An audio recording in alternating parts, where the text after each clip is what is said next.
Young Turks, everybody. Ben and Wes Clark here today. Wes, thanks as always for my pleasure. For coming. It's fun. Cenk, obviously busy this week with the birth of Prometheus Maximus. It's going to be funny every time. I don't know whether they got to this yesterday. Financial reform probably going to move through to the Senate this week because Ben Nelson today finally sort of agreeing that he'll... Sort of agreeing. Yeah, no, he's agreeing. I just mean I don't want to give him credit, but he's going to side with the Democrats, his party, oddly, and Russ Feingold still not supporting it. He will not thinking it's tough enough, and it's not tough enough. Yeah, well, and it's not going to fix the problem. You're not buying the phrase "Don't let the perfect be the enemy of the good." No, I'm not buying that phrase at all. So you really on anything. It's got to be the perfect in general. Everything's got to be the perfect. No, it doesn't have to be the perfect. It's just, you know, if you look at the last couple of years in history, it hasn't been like the previous 50. We're like, oh, there could be a problem if we don't start to address stuff soon. And like, whether it's climate change or the banking system, you have people saying it's fundamentally broken, and unless you do something, it will be catastrophic. Not, because for our generation, people say, oh, 2030. Dude, 2030, like, people will be on the moon. Who cares? Right. It didn't quite turn out that way. No. And so 2030 will probably look like a lot like today. It's just we'll have a lot less money and it'll be hotter. Well, but okay. So if we're faced with the possibility of a catastrophic event, which seems that there are plenty of smart people who think that we're at that stage. We're not going to get legislation that addresses that. We're not. You know it. No, I know. So because nobody's going to come forward and actually say it because the money that controls everybody is astronomical. I mean, you want to look at just climate bill issues. Yeah. Climate bill issues are going to be really tough to implement because every single state level government is dominated by their local power industry. Because it's incredibly profitable. They've been in business for 50, 60, 70, 80, 90 years. They've always got the best law firm in the state. They pick all the candidates because who the hell pays attention to state races anyway, for most people. Yeah. And, I mean, you can't move past these entrenched interests to really get something that matters. But isn't the end result of thinking, and I'm not even disagreeing with you make a lot of detailed points that others don't make. But if you give yourself over to that way of thinking, isn't the end result, a lot of that going to be, all right, what the hell? I mean, there's nothing to be done. Yeah, but listen, if you're going to take a half-assed approach that isn't going to solve the actual problem, why take any approach at all? Why don't we just drain all the money and have a big fucking party for the next 10 years and screw our kids and grandkids? Okay. Fuck them. I mean, because we're basically saying fuck them anyway.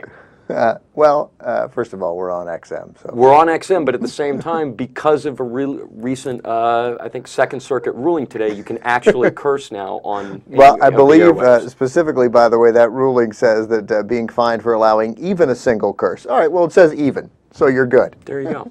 On live television, unconstitutionally vague, threatens speech at the heart of the First Amendment. A good ruling from the Second Circuit. Of Appeals, Second Circuit in Manhattan, Second Circuit Court of Appeals. It's like, do you know what the financial reform is going to do? By the way, just real quick, fix the economy? Since we mentioned that as one of the things that the notion that the FCC could fine a broadcaster millions of dollars because on live television someone cursed. Yeah. I mean, how long did it take them to overturn that? I mean, how dumb and obviously foolish was that rule? How foolish are any of the rules? I mean, don't get me started because there's like a million issues I could like absolutely freak out about right now. But look, the financial reform, it's not going to fix what's wrong with the economy in the country.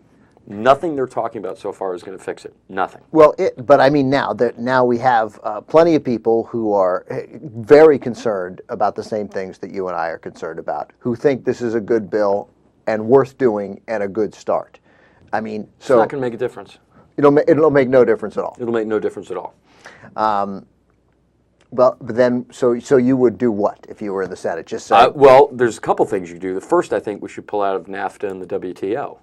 What would your dad do if he were in the Senate? Would he just say, "No, I'm not voting"? Doesn't matter what my dad would do if he was in the Senate, because look, No, I just mean I'm trying to put he's it had in. he's had a lot of experience in the last few years, and I have in business. I've worked in manufacturing for the last 3 years. You are never going to get this company or this country up to what it used to be without manufacturing. I only ask you about your father, and I don't mean to suggest that you don't have your own opinions. I mean it to put it into the context of the greater it's easy to sit here and say for the greater thing, he'd probably say, you know, what he's told me is don't worry about the future, don't worry about the fate of the world because you can't do anything about it. Right.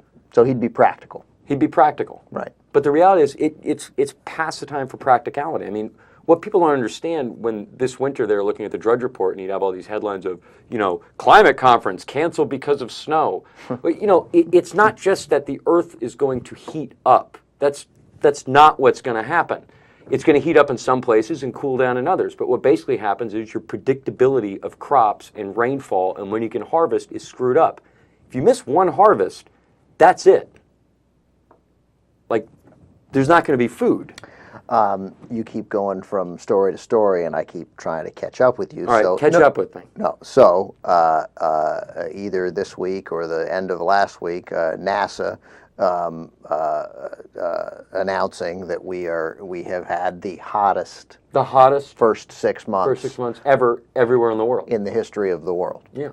Except here in Los Angeles, where it's been lovely. It's been nice, yeah, actually. Exactly. I've enjoyed it. I hope it stays like this. No, it's been great. In if fact, this is climate change right, for LA, bring it on. Right. In fact, it's like 81 today, and I'm complaining. I'm like, it's too hot. It is it's too hot. Oppressively hot today. And it's that dry heat. You don't quite feel the same. No, it's been very nice here. So the hottest first 6 months ever. But again, the manipulative sort of right-wing stance and the positioning and it's not just stance and positioning. Well, it's more positioning than a stance. It's willful ignorance. Right. It's willful ignorance, but it's ignorance, but it's also willful misdirection. It's willful deceit. Absolutely.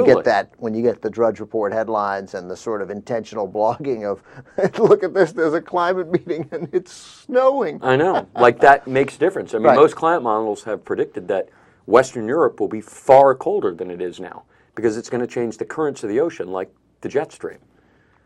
Which is what that brings the nice warm water right up by England and produces their rain and their nice temperate weather. And without it, it's hard to grow crops there because basically their weather would be the same way it would be in Canada, like 600 miles north of Vancouver. And because these clowns have never read a climate report or let alone a full-length story. Or for all we know, taken a science course. Right. They presume that when they hear somebody like you who understands this say that all of a sudden the climate scientists are changing their story to explain stuff when they were never changing their story. They've said this throughout. Even more alarming is they've come out in the last year or two and they said, yeah, the incidence of solar radiation has been really low for the last 10 years. So it should actually be a lot hotter than it is now, but the sun's been, hasn't been putting as much out. What does that mean exactly? Well, the sun basically recent puts minimum out of radiation solar in irradiance. cycles. Yeah.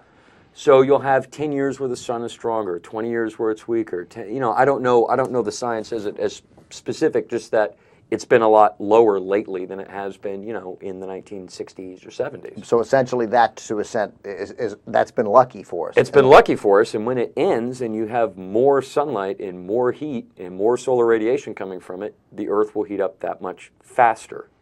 Yeah, well, now you're changing your story.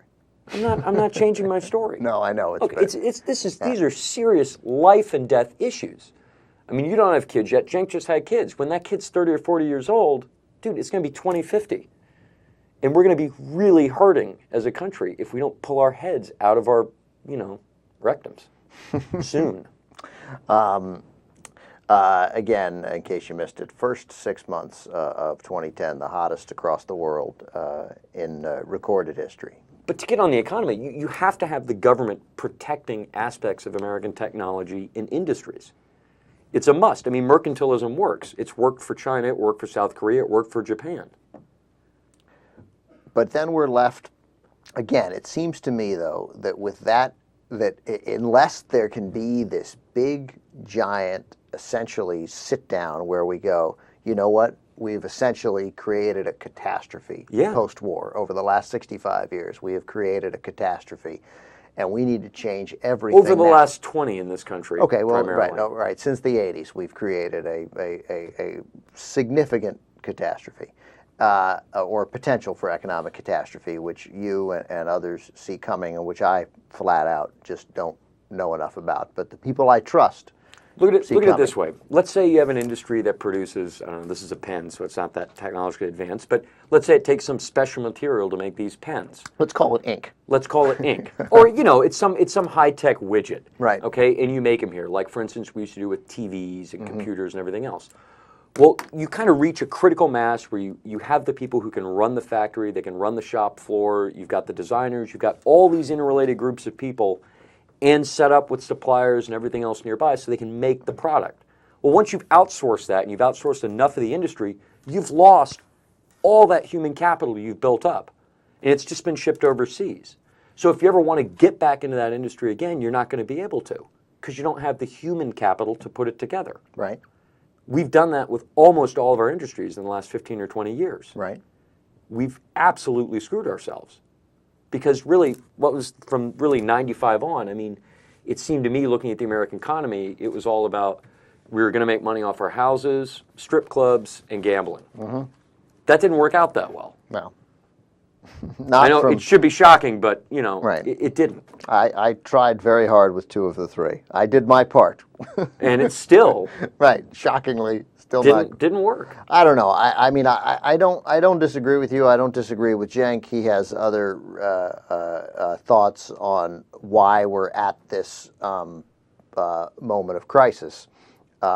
Although he wouldn't disagree with you, and I'm sure you wouldn't disagree with him. It's not one thing that led to this. No, it's a number of things. But again, I'm sort of left with the idea of, okay, we're not having this sit down, and we're not going to have it. And no Do you know matter whose job it is to have the sit down? Yeah, Barack Obama's. Yeah. But he's not going to do it.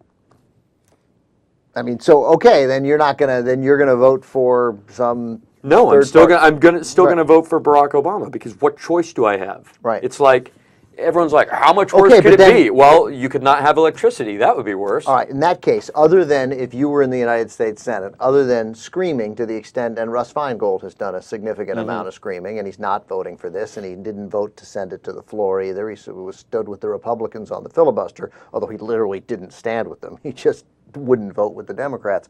Other than doing that and perhaps screaming as loud as he did and saying, it's not right, it's not enough, it's not nearly enough, it's not nearly enough, at some point, like you said, I don't have a choice.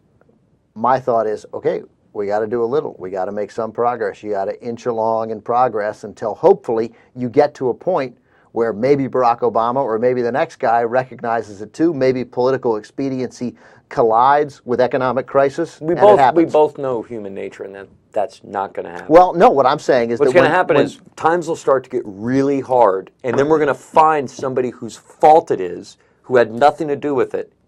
They're going to take the blame. Okay, but then still you have to rectify the problem, and the way you rectify the problem is the only chance that sit down, which I've decided it's literally some sort of sit down, is that political expediency collides with economic crisis because you need the political. The problem is it'll be too late. I mean, then okay, and then what happens?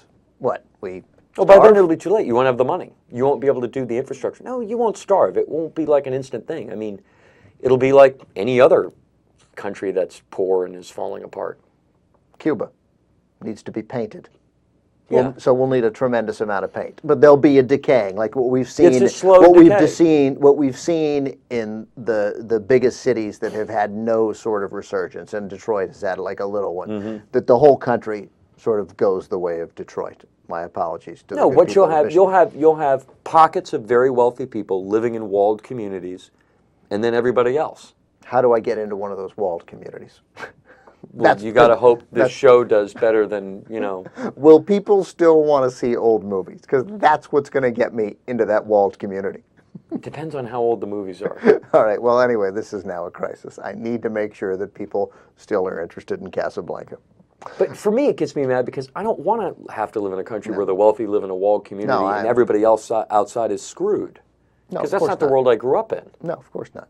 And not the world you grew up in. We're all just kind of letting it happen. I don't want to live in a walled community. I don't want to live in the suburbs, for crying out loud, let alone a walled community. I don't want to live in the valley. It's too hot. I don't want to live in the valley either. Sweltering. It's too far. It's too far. It's too hot, and there's too many strip malls.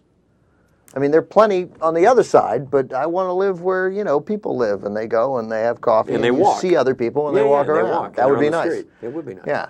All right. Well, assuming that the world doesn't fall apart while we drift away here. And it won't. It'll be years. No, I understand what you're saying. But it'll be like we've reached that apogee unless you're going to like fix it and actually have something on the order of a New Deal or something like that. Well, it's not going to change. Well, what we got at from a New Deal was, again, was political expediency. It made sense politically to have that happen, and when it makes sense, or when, and Cenk would argue, and you may well argue too, and I guess I would argue that there is political expediency in it now, but it is completely unrecognized by a Democratic Party that does not see it in any way. And if the Republicans or anybody else, if you really cared about the deficit and you really cared about how we spend our money, we'd pull out every single soldier we have almost everywhere in the world because it's all a waste of money. What the hell are we getting out of Afghanistan? Yeah.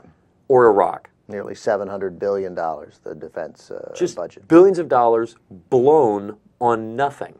You know how that Rand Paul and Barney Frank get together and write this piece for Huffington Post. Two guys on the polar opposites politically, and both getting together and saying, "You want to talk? We're in an economic crisis, and no one's even willing to talk about the amount of money we spend on the defense budget." It's insanity. It's insane. Yeah. It's insane. I mean, it doesn't even start a real conversation. Let's say those $2 trillion in minerals are there in Afghanistan, which was like one of the latest excuses they brought out. Do you know who's going to get all that? Who's really going to get everything in Afghanistan? China. And you know who China's strategic ally is? Pakistan. So China's going to go, oh yeah, we've got this $1 billion copper mine. Pakistan, what can you do to make sure, you know, we're not having a problem in Afghanistan? I'm like, well, we've got these guys called the Taliban. Our ISI agents work with them all the time, and they'll make sure you can get your minerals out. And Pakistan has nuclear weapons. And China's got nukes, and China, obviously, from Myanmar and Sudan, really doesn't give a damn about any human rights issues on the ground. No. So what are we spending the money on? Right, and Pakistan has, again, the possibility of those nukes under control of crazy people, let alone people who violate human rights. And worse than that, Pakistan, as we mentioned last hour, top dogs in searches per person for the terms horse sex, donkey sex, rape pictures, rape sex, child sex, animal sex, dog sex. They've got some issues. Camel sex, rape video, child sex video. Really? Really? That's who we're going to give those minerals to? That's who we're already giving billions of dollars a year to. All right. Well, when we return, I will read exactly what the FCC said about that indecency indecency bill. Another Republican candidate about the jobless who just like sitting back watching cable TV. They're not actually interested in jobs. Rush Limbaugh managing to turn the death of George Steinbrenner into a race issue. Well done. Well, he's trying to score race points to get himself out of the hole, but actually just taking it deeper. He's courting the coveted the Mel Gibson audience. He is. He thinks there's a vast Mel Gibson audience that he'd like to tap into. Also, Glenn Beck for president. All that when we return, Young Turks. All right, we're back on the Young Turks, everybody. Ben and Wes Clark. We were going to move on to some other stuff, but Wes got so angry during the break, it seems like a disservice to you people to move on. No, here's, and I've said this before. Because look, they're all interrelated issues. Mm-hmm. The first, go back to I believe it was a 1970s ruling in the courts regarding credit card interest rates in Minnesota, which basically opened up. It used to be capped at a certain percentage. Well, look, it's simple math. If I can make 15 points a year on my money by investing in financial schemes, or 10 points a year on my money investing in manufacturing, which 10% is generous profit for manufacturing, well, where do you think the money's going to go? Duh. They're going to put it in financial instruments, which don't actually produce anything. Right. It's just, it drives me insane that people can't see this. Well, I mean, I think a lot of people see it, but you have tremendous interests involved in preventing it. I mean, it's great to make this argument but you're essentially making an argument. You're presenting the opening argument in a court case, and you're examining your own witnesses. There's going to be a cross-examination. The other side gets to go. I'm not giving it to you. I largely agree with you, but there's a giant vested interest of people who are going to make another argument. The market, it's total bullshit. The market's always been BS. It's always been a game. Industry has always operated hand in hand with the government. It's how companies become profitable. They get in, they say, okay, because every state, every group has different standards, no matter what the product is, specs that it has to meet. Right. To fulfill government contracts, you got to meet the specs. What happens is you get in, you meet the guy who's writing the bill, and you're like, hey, put in this provision, because you know your product has that, but your competitors don't. So boom, you're the supplier. Had nothing to do with making a better product. Right. The market doesn't recognize the best product. The market just recognizes what other people do. Right. But if you want to pull out of NAFTA, if you want to do away with free trade, if you want to pull those jobs back here, if you want to rejoice about protectionism, then those jobs, there's no way that those jobs can produce there's no way that we can pay for those jobs, that we can give those people the salaries that they made back in the 1970s or 1980s. Look, the salaries people made in the 60s, 70s, and 80s with the pension plans aren't going to be possible for anybody. Right. Because all these ideas people came up with when people were living to 68, 69 years old, and once you got on Social Security, it was like 5 years and then you're dead. Mm-hmm. It's not the case. People are living 20, 30, 40 years, and we're spending millions and millions of dollars on them in the last year of their life. It cannot keep operating this way. It's simply not possible, no matter what people's political opinions may be. So the alternative is? The alternative is protectionism, also higher marginal tax rates on people earning larger amounts of money. And death panels. Eventually, look, that's what you have already. But we can't have death panels, dude. You can't. People can think of it any way they want to think about it. The fact is, if you're spending $8 million for a year to keep someone alive who's 82 years old, who hasn't done anything in 63 years, look, everybody loves grandma and granddad. Why have they not done anything since they were 19? What did this person do? Well, what have they done since 65? Okay, so they haven't done anything in 17 years. Okay, 17 years. All right. And? Okay, well, so what do you want to do? There's nothing you could, look, it's going to come to the point where the insurance companies they're not going to be able to pay for any of it. I think we should focus on the young in our society. I think we should focus on protecting our industry and building up our country. And no matter what the market says or anything else, the market's like about 50 guys in New York who are worth a couple $1 trillion. That's who's going to tell you what the market is. We need significant financial reform, and we need and Russ Feingold would certainly agree with you. And we need to prevent you from going up on every right-wing blog right now. Why? Because you're like, hey, they're 82. What good are they? It's not a question of what good are they. You can look at what society's spending, and we're spending so much damn money for people in between 75 and 85 years old. Right, but that's the reality of it. People are going to have to create bigger Medicare accounts when they're younger or something. But it cannot keep going that way. Right, it's just not possible. That's an argument for real significant healthcare reform, which we also didn't get. No. Right, and now we're getting not significant financial reform. But it did move through, and there'll be a vote on the floor as opposed to being held up. They just keep pushing it back, man. The time when all the accounts are going to come due, they just keep pushing it and pushing it and pushing it, whether it's the climate, the finance, any of that stuff. I just want people to deal with the problems as they actually are. Apparently, speaking of spending more money without addressing issues like the enormous defense budget, as Ron Paul, I think I said Rand Paul, but as Ron Paul and Barney Frank would really thoughtfully wrote last week or the week before in Huffington Post, jobless benefits apparently, according to Robert Gibbs, White House press secretary, will be extended next week. for another 26 weeks.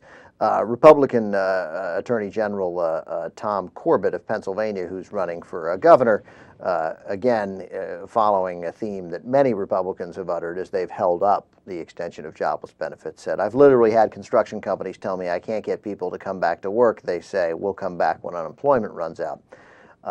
No one, literally no Republican who said this when asked by a reporter can ever name that company.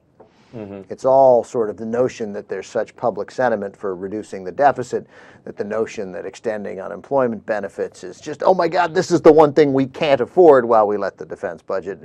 That's just an ongoing, kicking the Reagan myth farther down the road of, people are lazy and they don't want to work. Dude, people want to work. Yeah, the unemployment rate. And unemployment, I mean, maybe if you live in the Ozarks and you're fishing and hunting for your food, maybe unemployment's actually going to help your family out. But if you live in some place like LA or New York, unemployment's not enough money that you're going to be able to live at all. And the short-sightedness of, again, we mentioned Ben Nelson, who's now finally supporting the financial reform package along with at least 3 Republicans, maybe Chuck Grassley of Iowa, but both senators from Maine, Susan Collins and Olympia Snowe, and also Scott Brown of Massachusetts, who is got to be just after Republicans rejoiced in winning Ted Kennedy's seat. His just couldn't be irritating Tea Partiers more. But Ben Nelson has been voting against or helping Republicans block the extension of unemployment benefits on arguing that deficit reduction more important, and the White House buying into the idea that deficit reduction more important than stimulating the economy, even though it's hard to find an economist in the country who doesn't think we need to spend for crying out loud. Because his state economy is totally stimulated by federal dollars to begin with, which is all the corn subsidies. And his unemployment rate is below 5%. The national average is over 10%. It's just incredibly yeah, what do I care? He's not. Look, Ben Nelson's not an ideologue. Look at his hair. He's a gutless guy who's going to do whatever he thinks he's got to do to get reelected, and that's it. Yeah, I agree. And look at us right now. These are a couple guys with good hair. Ben Nelson. Speak for yourself. Man. Oh, you have great hair. What are you talking about? Ben Nelson has. I got Flock of Seagulls hair, dude. It's just held down today. Oh, it looks lovely. Just a couple of quick actual facts here. Currently 5 jobs. 5, excuse me. Look at Ben. Come on. Look at that helmet. That's got to be a rug. Oh, my God. It's ridiculous. Look at that part. The part is on the side of his head. He looks like an alien. And look at the shirt he's wearing in that picture. He's wearing an American. You shouldn't be able to wear an American flag shirt. Here's what should look like the American flag. No, I like that one. Oh, that's a good one. He's in an ethanol car there, for those listening on the radio, shaped like a corn on the cob. Oh, what a clown. Just have a Republican win that seat eventually. I think we can all live. I can't believe the hair gets me every single time. Not even a news anchor would have hair like that. And news anchors have some of the worst hair in the history of the world. 5 people looking for work for every job opening, according to the Department of Labor. So everybody's putting their feet up, but there are 5 people looking for work for every job, and only 10 million of the 15 million unemployed receive benefits in the first place. But again, those opposed find, first of all, no apocryphal stories, because they don't even, they are completely apocryphal, but they can't even find one anecdotal story. And yeah, are there a couple people on unemployment who'd rather collect unemployment? Probably, but not that many. Not that many, and it's irrelevant. We got 10% unemployment. We have to continue to give benefits. Who wants to sit home all day no doing one wants nothing? To sit home. Nobody wants to sit home Americans all day want to work, and we've lost the jobs, and we want to work. It's obvious. And in the meantime, we need to give these people money so they can pay their rent, for crying out loud. They have to spend something. Everyone thinks they have to do this. Every economist thinks this is a good idea. And also, it doesn't cost very much. But again, oh Jesus, Ben Nelson and these clown candidates and the vaguely racist, they just want to sit around. All these Republicans with the You think when they say they're lazy and want to sit around, you think it's an automatic? I think they're. And they're obviously not. Then they're obviously not white. Right, of course. What good? Speaking of racists, so Rush Limbaugh. So George Steinbrenner. I'm not accusing George Steinbrenner of being a racist, but with George Steinbrenner's death and all these stories about him, I do, as a sports fan and as a lifelong Washington Redskin fan, hope that painfully inept and blowhard owner of the Redskins, Dan Snyder, reads some of these Steinbrenner stories, because at least in these Steinbrenner stories there is the clear indication that in the last 15 years he kind of got it. Like, he was a ridiculous, nonsensical, to use the term again, blowhard for so long, and then thought, we're not winning. I don't know anything about baseball. Wait a minute, what am I doing? So he did some good stuff when he just wasn't involved. When he finally said, I have the money, you know what I'm going to do? I'll spend the money when these guys come to me and say, I need the money. I'll take advantage of our enormous resources, the TV deals we get, the fact that we're in New York, we own the stadium, we get all this revenue, and we got more, we have all this great TV and radio money that the Twins and the Tigers and the Oakland A's, all these teams that they don't have, will spend the money, but I'm not going to tell you who to sign. You guys do it. You're the baseball guys. So where does when we're Dan Snyder racism you're saying? Well, first of all, Dan Snyder, the Redskins, has done the nonsense. We'll sign everybody. I'm involved. I know best. And he's fired coaches. He has no idea. I hope he gets it and thinks, oh, wait a minute, George Steinbrenner, and maybe he has now, I'm going to let the football guys make football decisions, and I'm going to sit back because I'm a jackass and let them do that. That is my hope. I doubt it. Or if it's coming, he's too young. You never know. 10 years from now. Well, wait, maybe. How old is he now? He's young. He's like my age. Oh, he doesn't realize he's a jackass yet? No way. No way. 10 years. He's minimum 10 years away. Because everybody's a jackass one way or another. Right, exactly. He's easy 10 years from recognizing that he's a jackass. So Rush Limbaugh takes the death of George Steinbrenner and finds a significant racial component to it. This is Rush Limbaugh today on his fine radio program. Dave, let's fire away with the Rush Limbaugh soundbite. George Steinbrenner has passed away at age 80. That cracker made a lot of African-American millionaires. George Steinbrenner, the classic capitalist, everybody around him became wealthy. And like most successful capitalists, he made the people around him wealthy. And a lot of African-American millionaires along the way. And at the same time, he fired a bunch of white guys as managers, left and right. I'll tell you what, Steinbrenner hasn't been himself for the past 2 or 3 years, but nevertheless, what a man he was, and what a feature and a character he was in Major League Baseball. He lost his way there. Rushed it toward the end. What do of you that think diatribe. he's trying to say? I don't even know what he's trying to say. He made a lot of African Americans millionaires. Like he thinks there's some uproar in the African American. Fuck George Steinbrenner. He just took all our money.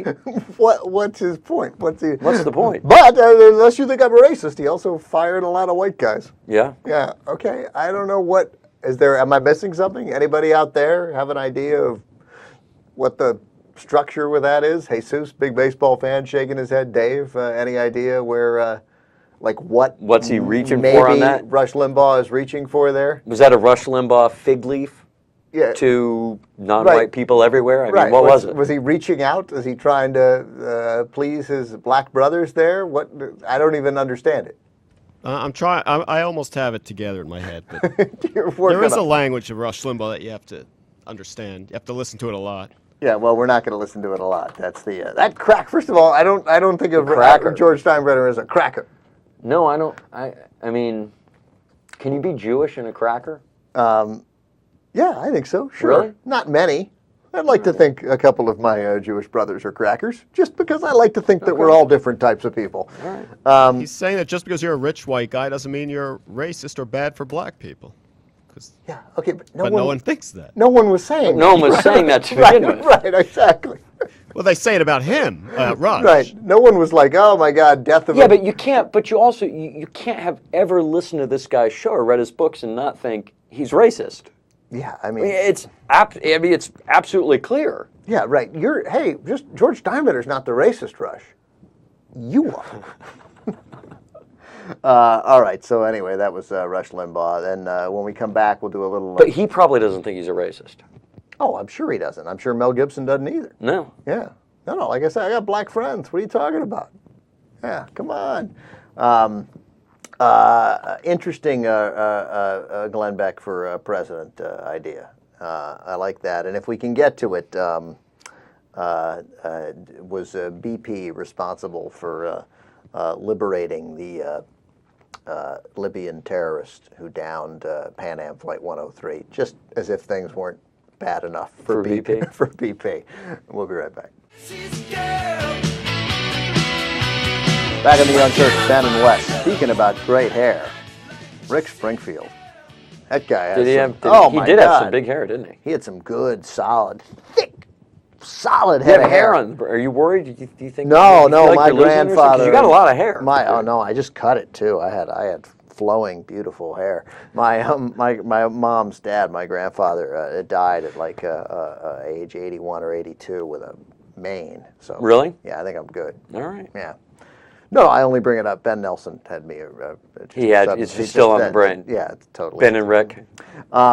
So Glenn Beck obviously is insane, and I just liked this story. I don't know what it means. I don't even know 100% what we're going to look at here.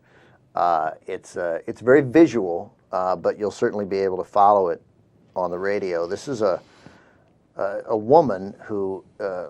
Again, I'm going to make a Real Housewives of New York reference here. She looks like Ramona from Real Housewives of New York. Who is that?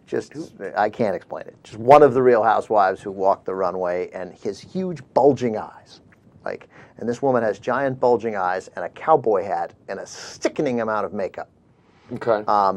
And she is in a very tight shot. It's a close-up of her face. And she's got an American flag behind her, and she's making an argument for Glenn Beck as president, like a draft. You're not finding this a convincing argument? I'm not finding a convincing argument, and frequently I find very conservative women sort of sexy. Really? Yeah, I mean, not in a, I can't even have a conversation with them, but for a. Do you mean they're sexy in terms of that amount of anal retentive means they'd be crazy if you got them in the right situation? No, that's all I mean.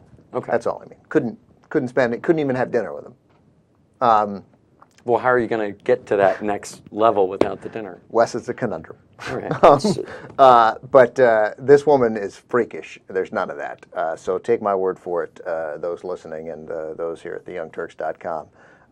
Enjoy the nuttiness. You could always try picking them up at church. It's a great idea. Welcome to the Beck 2012 initiative. My coalition, Main Street Bites Back, is inviting Glenn Beck to run for the office of President of the United States of America. And you're invited to sign the petition. We have till January 2011. And there are 3 ways that you can help besides signing the petition. You can send other folks to our website, They've Got a Mouse, or you can collect signatures for us and mail them to us at Save the USA, P.O. Box 2012. Or you can call me. Excuse me?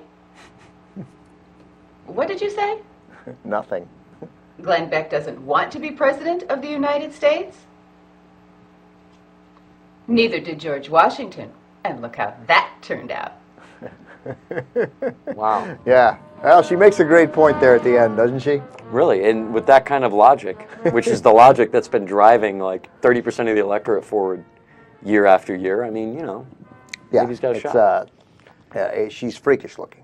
It's not just that she's freakish looking. She's not looking into the camera. She's doing what I do. She looks down. Yeah, she's not. I can't look into the camera for some reason. There's a lot of difficult. No, she's looking down. She's doing this thing. The eyes are very, very uncomfortable. My computer died, so I don't have all the details of this story. But all 4 New York, New Jersey senators, Robert Menendez, Frank Lautenberg, Chuck Schumer, and Kristen Come on, Gillibrand. that other guy. Gillibrand, there you go. I was about to say Hillary Clinton, but I think she has another job now. Have asked Hillary Clinton to investigate whether Mary, is that right? I don't have his name right. But anyway, the freed Lockerbie bomber. Oh, in terms of whether BP... In terms of whether BP played a role in securing his release. Well, I thought they absolutely did, and that's what the British press said several months ago when he was released. Well, now they've asked for an investigation here. that asked that the State Department look into that. And I just mean... And he's still alive, by the way. Yeah, It shows no sign of dying. I mean, his terminal condition is the same one we're all living under. Doctors had said that they were looking at 3 months that he could live, and now they're at 10 years now. For 10 years. 10 years. So like the rest of us. 3 months. It was a humanitarian release. Now he could be alive for 10 years back in Libya. He looked pretty good when he greeted his family, too. I was thinking... But he looks a lot better now. But all of it would have been in an effort, as you say, was reported in the British press, to secure a $900 million oil deal. Yeah, with the Libyans. And BP is like, who cares about those dead American students? Right, and it's $900 million. $900 million, of which we can spend a tiny portion of to help clean up the Gulf. Yeah. And again, the headlines today, at least in a day with a surprisingly little amount of news. Here in the middle of summer, one of the headlines that. But Democrats, that we're reaching the turning point. Democrats shouldn't be all like, oh, BP, whatever. Look, the administration didn't take responsibility for that oil spill, and they're like, oh, we'll just leave it all on BP, and that's great. It gets the administration off the hook for having to do anything. What could they have done, though?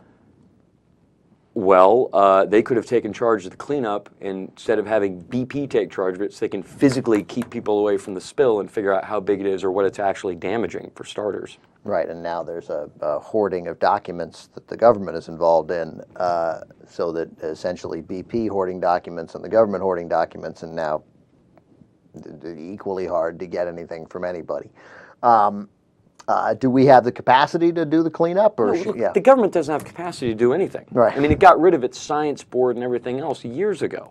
You have to build those capacities. It's kind of what we were talking about earlier. Yeah. Like, they really can't take care of anything. Right. So, I mean, in that sense, the people who could clean it up was BP. Pretty much, but the government still should have done more about it. I agree, and they should have. The only people in the country was Rand Paul, who, and this time I'm right, that is Rand and not Ron, who thought that Barack Obama was being too tough on BP. I don't know where that. Not tough enough. Yeah, not tough enough. We'll end with a lighter story. Although I bring up the Libya story, one, because there's the investigation by the New York, New Jersey senators are asking Hillary Clinton to do a full, conduct an investigation. But just like, if you're BP, and if you're one of the 8 guys at BP who might actually be an okay guy, right? Mm-hmm. You're like, oh, come on.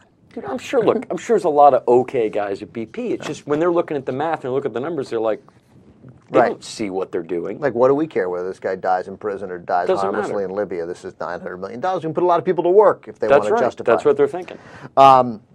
Health officials, turns out that this is a fascinating, let me get the numbers here. Only 5% of people, what do you do when you sneeze? We only have a minute, but what do you do when you sneeze? I actually grab my nose so I don't sneeze. Really? Wow, yeah. Well, that seems that would win, although I'm sure something would get out. Obviously, sneezing in your hand, sneezing in your hand is a disaster. That obviously you should use either a tissue, but who has that handy when a sneeze shows up out of nowhere? Well, if you're ill, you should be carrying them around with you. If you're ill, you should be carrying around a tissue, but allergies maybe, or you didn't know you were ill. I mean, I sneeze occasionally and without. But anyway, you get a pass for that first sneeze. After that, you get some tissues. Get some tissues. But I sneeze into the crook of my elbow always, every time. I didn't always. I just started doing it. I don't know who taught me. I just figured it out. That's what's recommended. Only 1 in 70 people do it. 1 in 70. That's remarkable. Everybody else just sneezes. Now maybe it'll go up to 2. Maybe now it'll go to 2 if every Young Turks listener and viewer starts sneezing into the crook of their elbow. 1 in 70. It's distressing. Thanks for listening, everybody. Send your well wishes to Cenk on Twitter and to Young Turks, and well wishes to Prometheus Maximus. Uger. Wes, great conversation. Hey, good seeing you again, man. It's been a while. You as well. It has been a long time. Too long.